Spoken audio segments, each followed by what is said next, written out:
They went down 19 to the Magic, came back, won that game. God, was it an ugly, gross, in the mud, Magic defense, sucking all the air right out of the Grizzlies offense. How are you going to win? A couple things. One, you were reminded that Ja Morant with the ball in his hands down the stretch of a clutch basketball game is a special thing to have. Like, that is reason maybe number one on why you appreciate having Ja Morant on this team. There are many reasons, but that's just one that was highlighted specifically in that game. The back down score that he had over Cole Anthony that I think made it a 1-point game.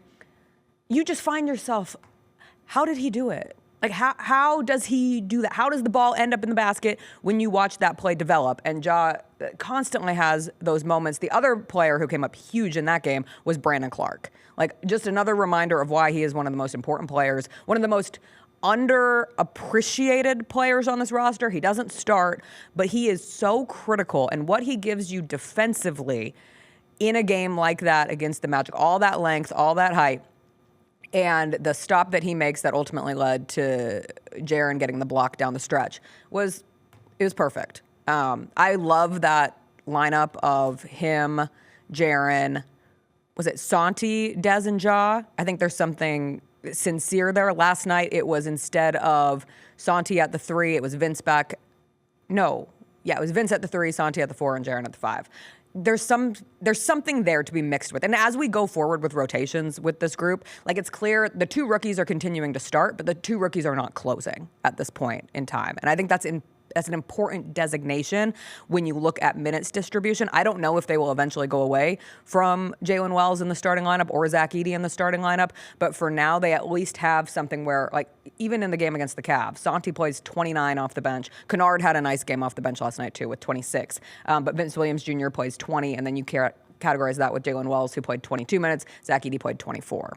I think that's your closing lineup. Which one? The one against the Magic or the Cavs? Ja, Bane, Santi, Clark, Jaren. I like that one. I think that's what Santi has shown an ability to not let dudes just catch the ball and go straight by him on the perimeter. So you stick him out there on somebody and you say, all right, let's go. Find a way to get the stops and get the rebounds that you need. It gives you a bit more length on the perimeter. On the perimeter also with Santi. And offensively, you're tough. You're tough to stop at that point. Jaren is a walking mismatch in and of himself. Santi is having, while he probably won't win six-man or most improved player of the year, he will be in those conversations. He's having that type of a season. And then you throw into it what Desmond Bane is typically capable of doing from 3. You create enough space for Ja Morant late in games to say, all right, Ja, you got all the space on the court. They can't help off of 3 of these other dudes. Go do your thing. And Ja Morant can come out there and close the game out for you. Defensively, you be a bit of a liability, particularly against the other team's best player, but you gotta take the good with the bad and just make it work. And so I think that is what you tried out there the last 6-7 minutes of games.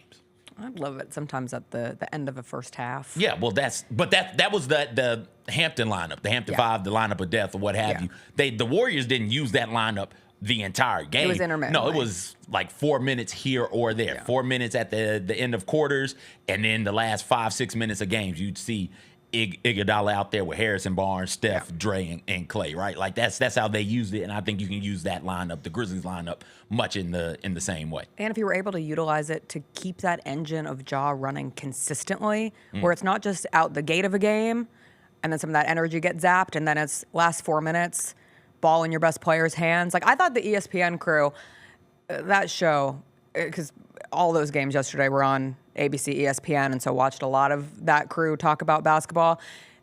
Not always well, not always in a way that I kept it on and didn't mute my TV or go do something else in the other room.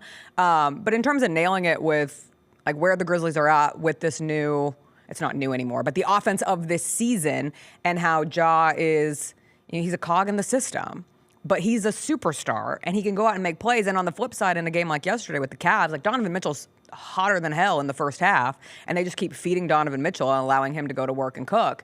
Would love to see more of an opportunity for Ja to have that throughout the game, not just in spurts because that's when he is at his very best. The Jessica Benson Show with CJ Hurt, live every weekday at 8 a.m.